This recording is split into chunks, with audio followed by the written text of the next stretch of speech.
Hello मित्रांनो, welcome to my mini blog. तर सकाळी सकाळी रोजसारखी छाची खुशीनं मी दूध आणायला गेली. तर दूध आणलं आणि मग चाय मांडायला गेली तर माहीत पडलं गॅसच गेली. मग डोकंच खराब झालं. सकाळी सकाळी संध्याकाळी चाय नाही भेटलं तरी चालते, पण सकाळी पाहिजे.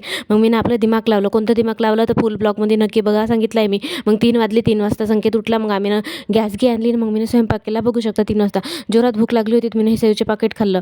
मग का म्हणते स्वयंपाकी झाला. मग जेवण केलं आम्ही दोघांना आणि मग संकेतच्या टिफिन बांधला. मग त्याची वेळ झाली तर तो गेला ड्युटीवर. आता तो येईन संध्याकाळी 2-3 वाजता.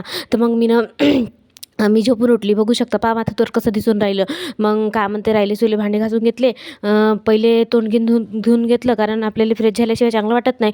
मग का म्हणते तोंड थोबाड बिबाड चांगलं पुसून घेतलं आणि मग मी घासले राहिले सुले भांडे. मी म्हणलं पहिले भांडं घासून घ्या, तसेच ठेवले तर कॉक्रोच अजून होईन. तर मग का करीन म्हणलं, तर पहिले साफसफाई केली. साफसफाई केल्यावर चांगलं वाटते. आणि मग आता म्हणलं येतो थोडीशी बाहेरून फिरून. तर तुम्हाला व्हिडिओ आवडत असेल तर लाईक सबस्क्राईब शेअर नक्की करा. ठीक आहे, तर भेटूया नेक्स्ट